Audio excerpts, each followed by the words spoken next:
All right, you're good. Okay.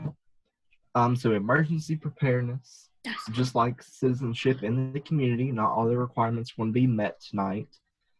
But pretty much all of them will be. There's only 3 that we're not able to do, but they all can be done by our next meeting. The first one, earn the first aid merit badge, which I am almost positive everyone has. Has everyone earned the first aid merit badge? Except for Levi. But. He'll work on it. All right. Sounds good.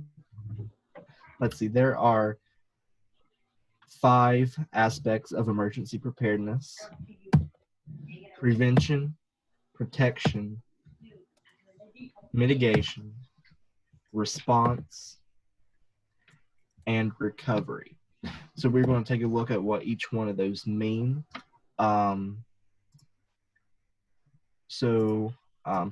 I'll do is I'll ask you guys the definition, or what you think the definition is, and then I will give you the definition that Google gives. So who wants to take a shot at what prevention is? I'll do it. What's prevention? Prevention is like when you like stop something from like just happening, you just stop it. Kind of. All right. Google says that prevention is the action of stopping something from happening or arising. So Isaac, you did a pretty good job with that definition. All right. Someone else tell me what protection is. It's basically keeping someone safe. It's basically keeping someone safe. Good. Google says it's the action of protecting or the state of being protected. So mitigation.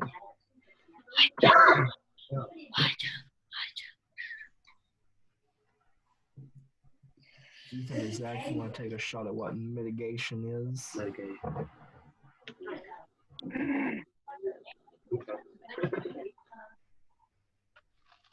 The bear is prepared.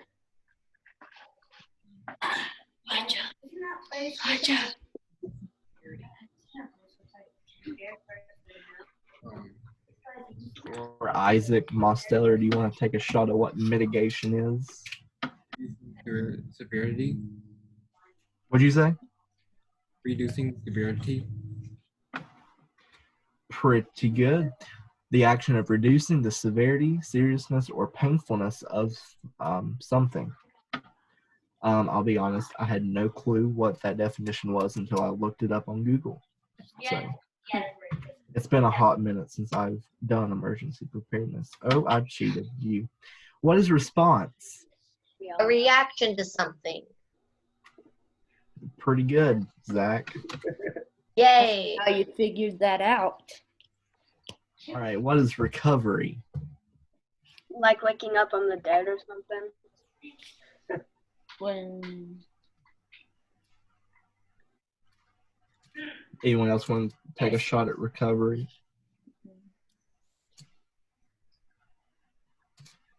That's not dangerous. I do.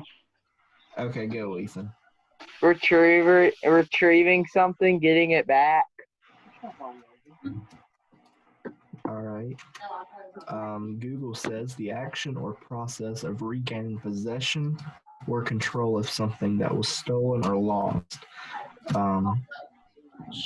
Doesn't always have to be stolen or lost, but that's just what Google says. So we have 10, I believe it's 10 different situations, and it is your challenge to explain how you could use the 5 steps of emergency preparedness in those situations. So the first situation is going to be a home kitchen fire. All right, and to remind you, there are the 5 different steps. That show up. Ah. So how would you prevent a home kitchen fire? Okay, how do you Don't cook. Yes. I know her restaurant. Let their kitchen burn instead of yours. How do you prevent a kitchen fire, son? By putting the lid on top of whatever is burning. There you go. Did you hear that? Yeah, I did. Protect. How could you protect a kitchen from a fire? Kind of the same reason, I suppose. Have a fire extinguisher. Yeah, fires. No. He said it. Right, how could you, well, you sort of answered this one too, but how could you mitigate a kitchen fire? Do you remember what the definition of mitigate was? Could you explain the definition of mitigate again, please? Yes. Reducing the severity, seriousness, or painfulness of something. That's mitigation, okay? So now, how do you mitigate a kitchen fire? This thing is what I think it is. How about you get out? What did you say? I don't remember who said it, but what did you guys say for the last part, the protect part? I killed the guy. A fire extinguisher. Okay, how could a fire extinguisher help reduce the severity of a kitchen fire? Could make it go out quicker. Yes. Good. Oh, yeah, that's right. No. Okay. How could you respond to a kitchen fire? Grant! Oh my. You could, if there's like a fire in a pan, you could like put the lid on top of a pan and turn off the stove. Okay. Good. We'll go ahead and skip to recover. How could you recover from a kitchen fire? They're too young to smoke a cigarette, but you know. Hey, Logan, we'll be right back to help Joey. Okay. It's fire department come out. Yeah. Check everything out. Yeah. What the hell?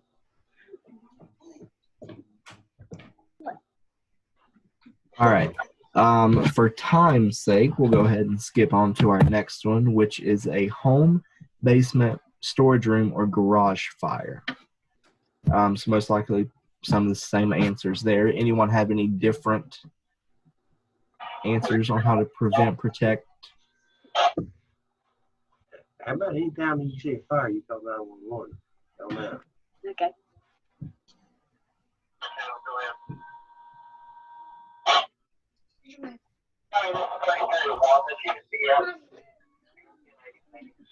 I think the most important things in these two things is that anytime you see a fire, is to call 911.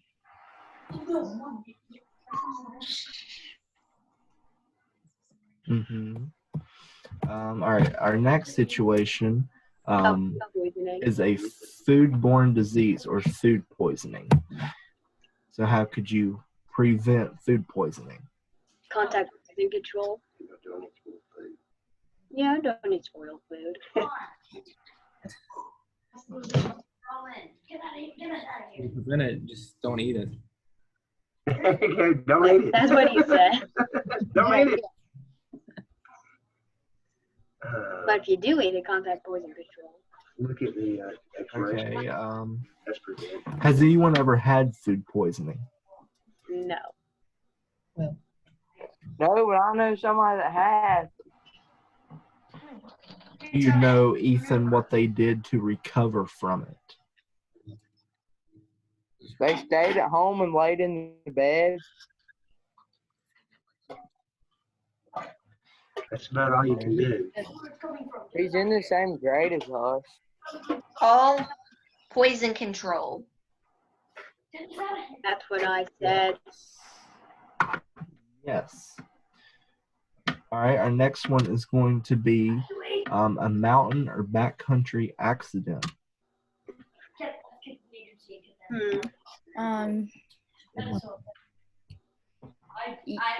What? You know what I do. Wait, somebody has a chopper. I just shush. Could you prevent a mountain accident? Fire sniper. Well, I mean, try not to let it happen in the first place. I see a minigun. Oh, true. Oh, I just. Wait, which if it does happen. Oh god. Okay. Let's see. How, we'll skip to respond. How could you respond to a mountain accident? If it's like that you're like skiing or something and it's like the end of a mountain, you could try to like stop. You could possibly try to stop if you eventually land. Like not high enough for you to die. Always keep a medical kit with you. But if you're skiing, it's gonna like flip you. Well, it depends on the severity and what the accident is. As growing Scouts, you know, like my son said, if you're skiing, you bet you can splint a broke leg if you have to. The response needs to be quick. Dial 911. You guys growing up being Scouts and everything are going to learn different knots and everything. It's very important to learn your knots. Depends on the severity of the accident. If you can, if at all possible, dial 911 because in this area we can launch Black Hawk helicopters. We've launched them and got people off the side of Grandfather Mountain before. It's very difficult, but your response, that's a tricky subject. First thing you want to do is call 911 and get a team ready. One's coming after you. All right. The next one is. What the? I'll answer this one. Okay, go for it. Dial 911. All right, all good answers. I know a lot of these are repeating. Those first 5 that we went over were required for us to talk about, even though, you know, most of them are going to be the same like kind of response to them. But those 5 that we just went over were required to go over. These last few are just other options we had to go over. So, how would you respond to a gas leak in a home or building? And I don't know why there's. Turn off the gas tank. Turn off the gas tank. Okay. Anyone else? Swim. Is it too much? Yeah.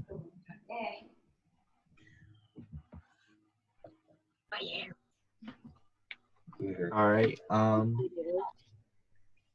This could be another situation to where you respond quickly and call 911, like we've heard a few times. The next one is a tornado or hurricane. Neither one of them are too popular where we are here, but we sometimes do have hurricanes off the coast. So there's nothing really you can do to prevent a hurricane or a tornado. But how could you? If you get caught on the tornado's wind, you're basically done for. Because when it stops, you're gonna be falling from like 10,000 feet. Not necessarily 10,000 feet, regardless. Yeah. All right. How could you protect yourself from a tornado? Get in a basement and find cover. Yeah. Okay.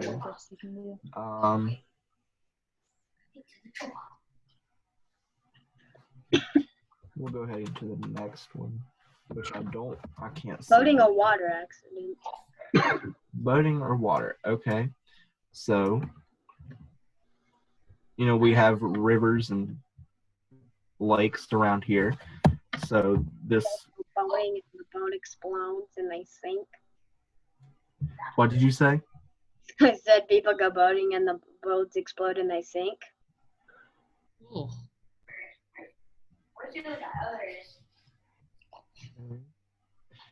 How do we go down? How do I go I down? do not necessarily. How could you respond to a water accident? And let's assume that you can't call 911 for whatever reason. Swim to land.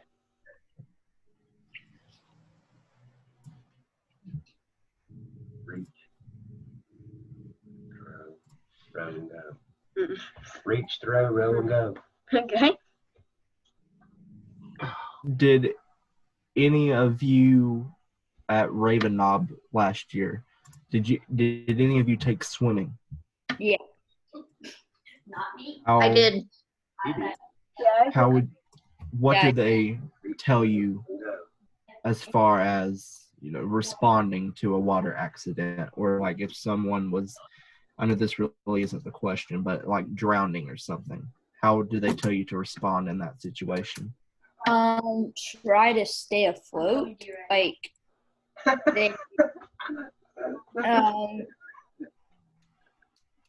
they taught us a bunch of different ways to like float on our backs and like different ways to like respond to those situations. Did you hear me, son?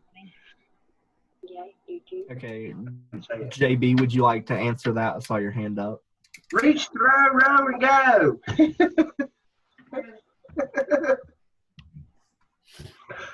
All right. The next one is, we're going to skip that one. Okay, what's next? If there's an explosion in your house, get out of the house. Right, yeah, if you can. Wait, what's an automobile? Car accident. Oh.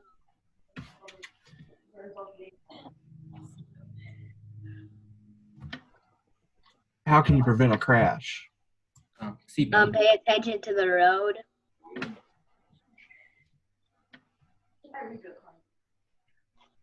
Mm-hmm.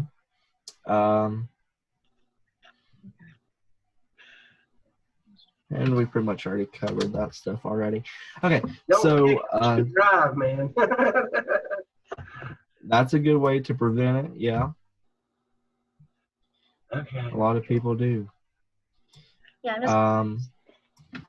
Okay, so this part you have to do at home, and then you can come back next time we meet and say, yeah, we did this. But you need to meet with and teach your family how to get or build a first aid kit, make a plan, and be informed for the situations that we went over in the last requirement. Then you need to talk about how your family would respond to those situations and share your family plan and what you would do in those situations. So, the next part, how to safely save a person from the following. And I'll do, touching a live electric wire. Oh. Well, don't touch them because then you're going to get electrocuted. Very good. True. Don't.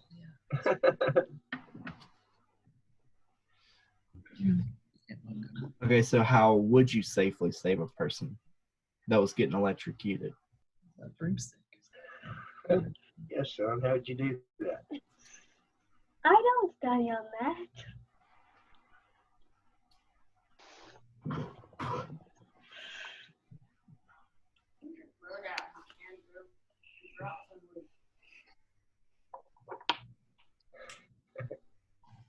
Anybody? Maybe turn off the wire. Okay, what if you're not able to turn off the wire? Okay. I don't know. Logan, could you use a piece of wood to Won't that just light it on burn your fire? hand off or whatever's touching them? Would that work? I'm not just light on fire. I am not sure, JB. I mean, Get a big long stick and a nice good swing. You know? that's what I was thinking. Because what's going to happen? What's going to happen is, you know, when you if you try to grab them or push them, You're gonna get the electricity flows. Electricity is like water. Like on the scene of an accident, a firefighter has been killed a half a mile away by leaning up against the guardrail, which was electrified. He did not know it. It happened in Wilkes 2 years ago. It depends on the voltage. On touching a live electric wire, it's going to depend on the voltage. 110 will leave a bad taste in your mouth. The 220 will shock you and hold on. Power line, guys, that's a different story. It's gonna hurt. Yeah, doesn't the power line just like zap you and make you like unconscious? All right, the next one is a structure filled with carbon monoxide. Get that and put a shirt on here over on your nose. That's why we have that running outside.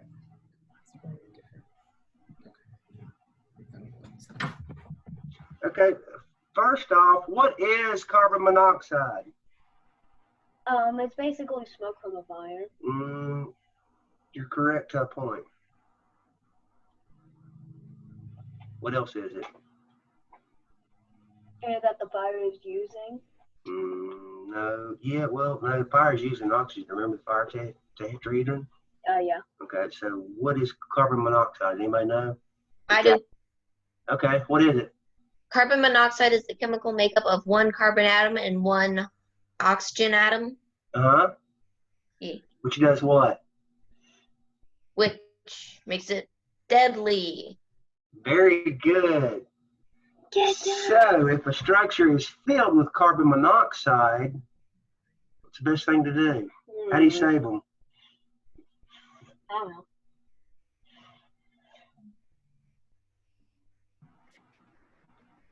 Well, if they have no oxygen, what do you need to do, son? Pull them out. There you go. Fresh air. The next one, someone's clothes are on fire. Oh, come on, guys. I've seen all of you throughout several years now. Stop, duck, and roll. There you go. Thank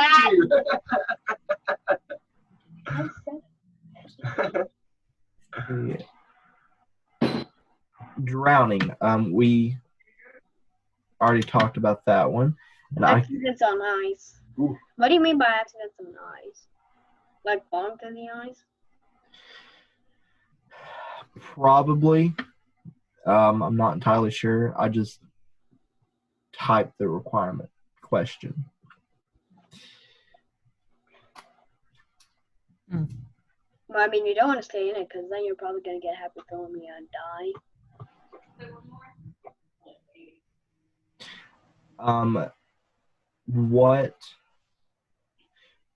we meant, I don't know what I'm trying to say. You've got to spread your weight out. If you have an accident on the ice, you need to more or less spread your weight out and try to make a big surface for yourself. As long as you don't go in and or under the ice. If you go under, you could have to come up, but you can't because there's ice above your head. Exactly. Wow. All right, the next one. What are 3 ways that you can attract or talk to a aircraft? Signaling them with a fire, or like you see like reflecting like light, Yeah. like their eyes type of thing. I don't know. Okay, what's one more?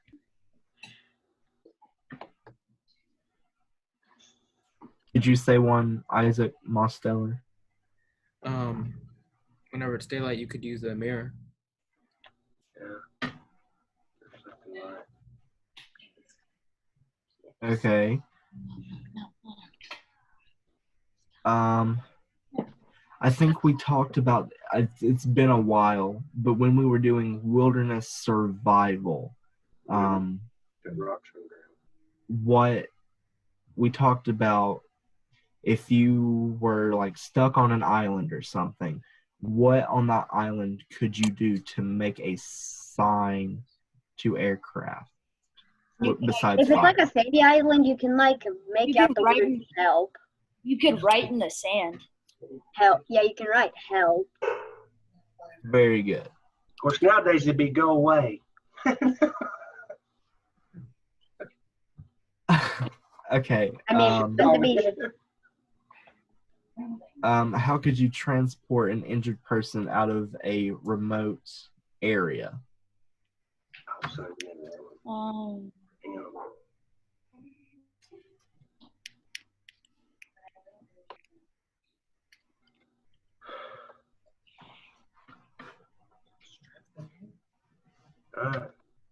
So for those of you, I think Isaac and Zach, who recently took first aid, what were some of the things they taught you to do?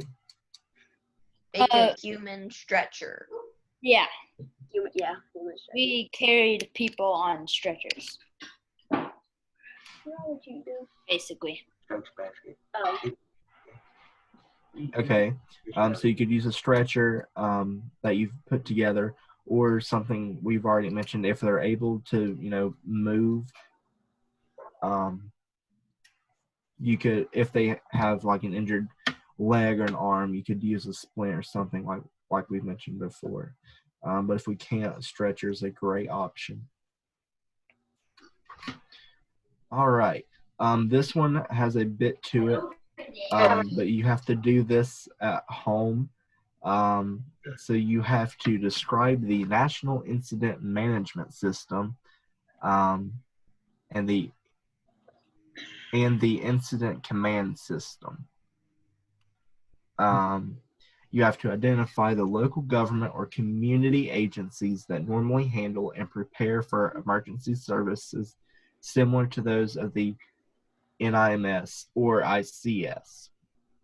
And then you explain either how the NIMS or the ICS can assist a Boy Scout troop when responding in a disaster, or you can explain how a group of scouts can volunteer to help in the event of the types of emergencies that the NIMS or the ICS deal with.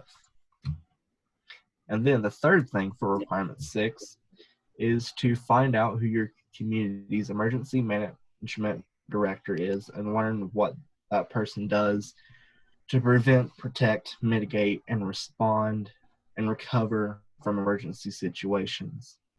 And then number 7,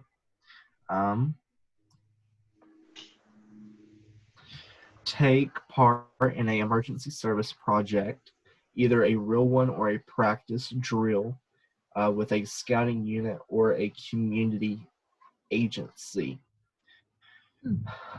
For that one, I will accept if you guys have went through like the smokehouse at your like school, like if the fire department came to your school and like showed you stuff like that and brought like the smokehouse, I guess is what it's called. I don't really know. But if they brought that and you've went through that, I'll count that as that requirement. Let's see.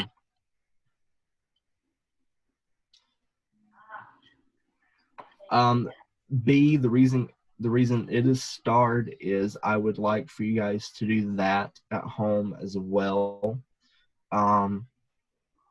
So what you have to do for that is prepare a written plan for mobilizing your troop when needed to do an emergency service.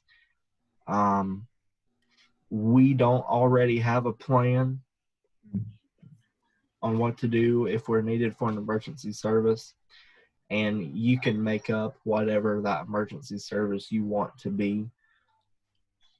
All right.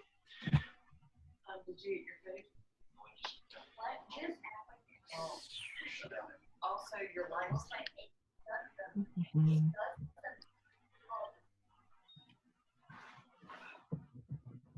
I don't think you'll have to do that within For both. this one, how for crowd and traffic control, what are some safety precautions that you should take if you ever had to do that?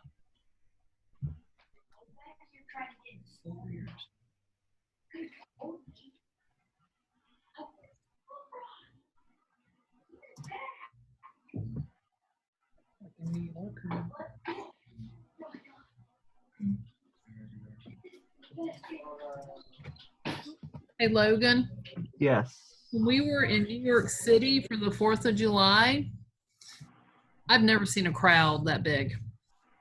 Millions. And It was around 3 million. 3 million people. They were so good at managing those crowds. They had these movable gates that were about waist high, and they had thousands of police officers out there. And it just was the most organized thing I've ever seen. And it didn't take a whole lot to manage the crowds. Literally, the gates that they put up that funneled people in the right direction seemed to work. And it sounds so simple, but I mean, I'm sure it took hours to set these things up, but I was just impressed. And of course, having the authority of the police officers there too. They weren't being rude or anything, but and they had a lot of dogs that I think were there sniffing for things that people shouldn't be bringing in terms of safety. But I don't know. The dog was more interested in our food than anything else.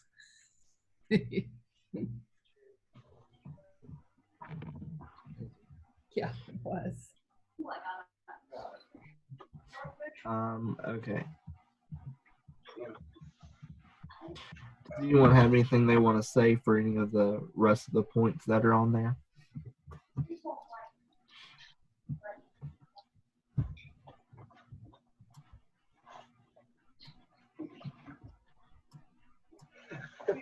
Up to you.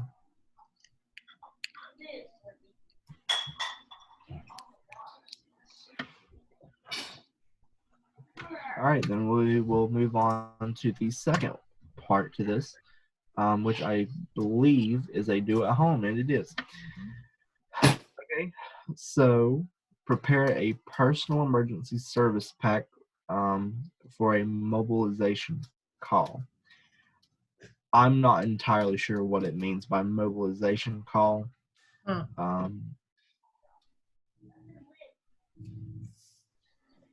Well, it depends on the situation. And one thing a lot of people forget on this, guys, we all got pets. Think about your pets too. If you have to get out of your house, think about your pet. How would you get them? Yeah.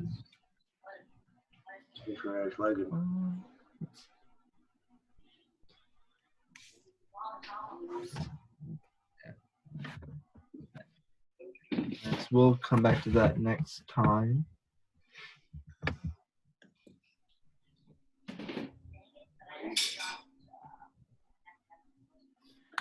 I do not have a safety checklist for you, but I will next week or the next time we meet, and we will do 9A then. But in the meantime, does everyone have a plan of escape for your family in case you have like a fire in your house or something? Do you have a plan on what you would do? Yeah. I said,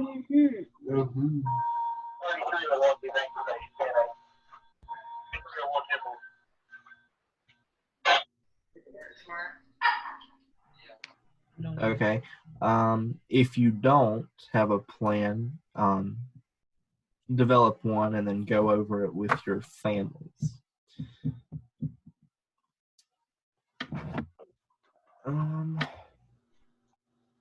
then also 9C is supposed to be a do-at-home thing, where you develop an accident prevention program for 5 activities that you may do with your family outside the house, like it says, like taking a picnic or going to see a movie. That includes a list of possible hazards, of things that you might encounter, and then a plan for how you could possibly fix those hazards, and then like tell why you would correct any hazards you see. Let's see. And that's it. 2C, 6 and 8B, and 9A and 9C. I'll change that real quick. But those are the things that you need for the next meeting.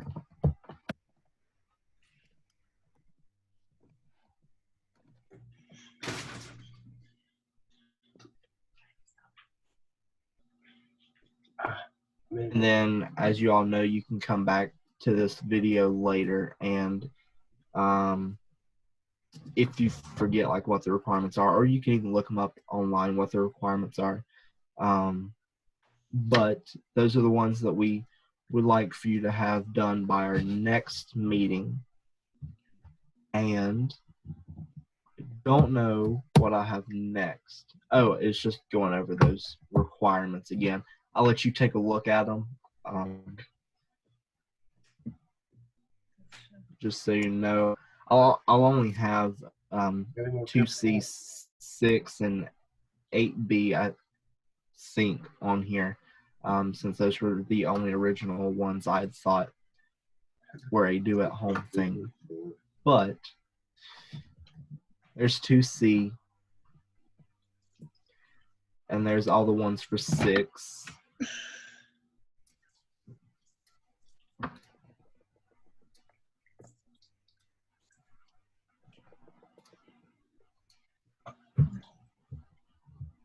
Being silly now. What do you mean? There's 8B. And that's the one. That's what I said about the pet, remember? Use emergency kit so you can supply. All right. And if you guys have any questions about any of those requirements, you can email Kim, myself, Lynn, or Paige, and we can let you know, sort of give you more information on what the requirement may be asked about. So a couple more things. I know we've talked about Raven Knob University in our last couple of videos, but I just want to give you guys an update with that. So right now, a little statistic, there are 74 councils across the United States that are using Raven Knob's online merit badge program. As the time I took this image, they were using, or they were offering citizenship in the world, nation, communications, engineering, safety, fire safety, pets, dog care, genealogy, scholarship, and American business. They add new merit badges every Monday, which so far as I've checked is true. And the biggest part about that is it is free, and you can sign up for merit badges at ravenknob.com/online. That's the same, just a little information page I've had about Raven Knob University since we talked about it. The new thing is I had to change out the layout of the offered badges pages because they just added too many badges for me to keep it the way it was. Right now, the ones that are highlighted are Eagle required. So they have sit in the nation, sit in the world, communication, and family life. Those are Eagle required. You're in the middle. All the ones that say coming soon beside of them, so 16 through 22, those are the ones that they just announced they are having this week. So they'll have a start date for those soon. The rest of those they've had for a while. Right. Any questions you have about Raven Knob University, you can go to ravennob.com/online, same place you go to sign up for those. Or you can email rku@ravennob.com and ask them any questions or give comments or concerns that you may have about online merit badges. And again, for that, it says that in this page, but in order to do an online merit badge, you have to have a Google compatible account. They prefer it to be in the Scout's name instead of a parent. That way they're able to get you results faster instead of having to go through their files and find your parent's name and know that it's for you and stuff like that. So it just makes things easier. They do ask that if you do a online merit badge with them, if you can, to do a $10 donation for each of the badges you take. You can only take one badge at a time, but from what they're offering, it sounds a great opportunity. If you haven't, took a look at the list of merit badges we already sent to you before they announced this, but yeah, just wanted to go over that again. And then that's just letting you know again that all the meetings we have are recorded and posted on YouTube. That way you guys can go to them later on and watch the different stuff that we covered if you aren't able to make it to the meeting. And you can also find them on the website at the link that is in red, and then follow the directions to find that. And I believe that is all I have in here. It is. Logan. Yes. I have a major dilemma. What is your major dilemma? Should I spend my money on a fig tree or a pomegranate tree? Big tree. Big tree. I've never tried figs. Maple. Maple. Go for a maple tree. On my screen. Yeah.